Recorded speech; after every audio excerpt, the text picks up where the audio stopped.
अलियान और नूर के बीच में ना बहुत बड़ी जंग शुरू हो चुकी है, क्योंकि जिस हिसाब से अलियान जो है ये बेचारी नूर के ऊपर प्रेशर डाल रहा है, इसको दबाने की कोशिश कर रहा है। तो उसके बाद नूर को समझ तक नहीं आती कि वो करे तो करे क्या। इसके बाद सारे के सारे जो ऑप्शन है इसे ख़त्म हो चुके हैं। जो नूर की माँ होती है ना, जब परेशान देखती है नूर को तो इसे अपने हस्बैंड के साथ जाकर बात करती है और कहती कि आप जाएँ और जाकर भाईजान के साथ बात करें, उसको समझाने की कोशिश करें कि सारे के सारे मसले को हल करे और नूर को यूनिवर्सिटी जाने की अलियान इजाज़त दे। तो वालिद जब नूर का ये बात सुनता है तो ये कहते हैं कि अच्छा ठीक है, आपको परेशान होने की कोई भी ज़रूरत नहीं है, मैं जाऊँगा, जाकर उसके साथ बात करूँगा अपने भाई के साथ।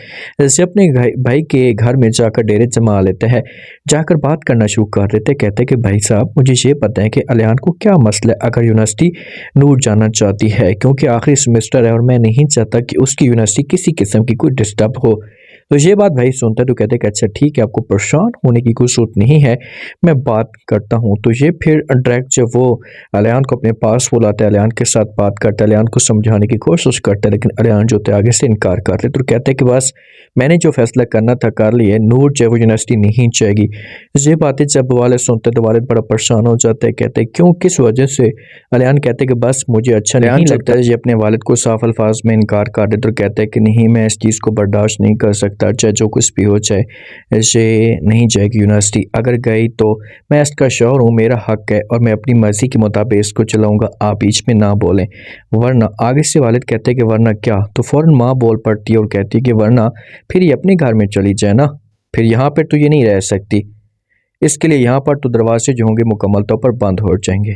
तो फिर वालिद जो होगा बड़ा कंफ्यूज हो जाएगा। जो नूर होगी इसे अपने रूम में चली जाएगी, बहुत उदास होगी, आंखों के अंदर आंसू होंगे।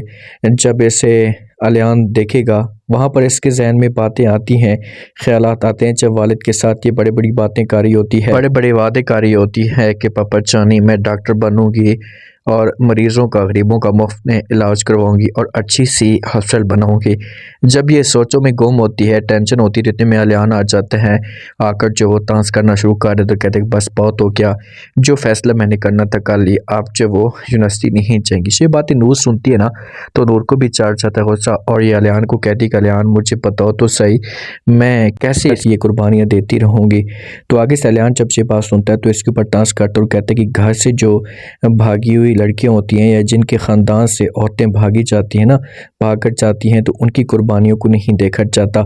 तो इसी वजह से मैंने ऐसा का फ़ैसला किया है, अब हमारे पास कोई और ऑप्शन नहीं है और आपको हर सूरत में इस बात को एक्सेप्ट करना होगा, आप जो यूनिवर्सिटी नहीं जा सकती। तो फिर आराम से जब वालिद अकेले में जो वो समझाएगा, अलियान को प्यार से बात करेगा और नूर की जब अलियान हालत देखेगा तो उसके बाद अलियान जो होगा इससे फ़ैसला करने पे मजबूर हो जाएगा कि यार हमें इस बात को एक्सेप्ट करना चाहिए। और फिर से नूर को इजाज़त देगा, नूर को बोलेगा कि आप जाना चाहती हैं तो जाएँ, लेकिन इस बात का आपने ख़ास तौर पर ख्याल करना है कि किसी किस्म का मुझे शिकायत का मौका ना मिले। सिर्फ़ और सिर्फ अलियान के दिमाग में शक चल रहा है, शक की निगाह से देख रहा है नूर को, जिसकी वजह से इतने बड़े मसले मसाइल पैदा हुए, जिसकी वजह से इतनी ज़्यादा जो वो नफ़रतें पैदा हुई। अगर ये सब कुछ ना होता ना तो कभी भी जो वो अलियान ऐसा कदम ना उठाता। अब नूर यूनिवर्सिटी तो चली जाएगी, इजाज़त तो मिल जाएगी, लेकिन अलियान ऐसे बार बार शक की निगाह से देखेगा, छोटी छोटी बात के ऊपर डांस करेगा और फिर इतना बड़ा तमाशा खड़ा हो जाएगा जब माँ को उस बात का पता चलेगा।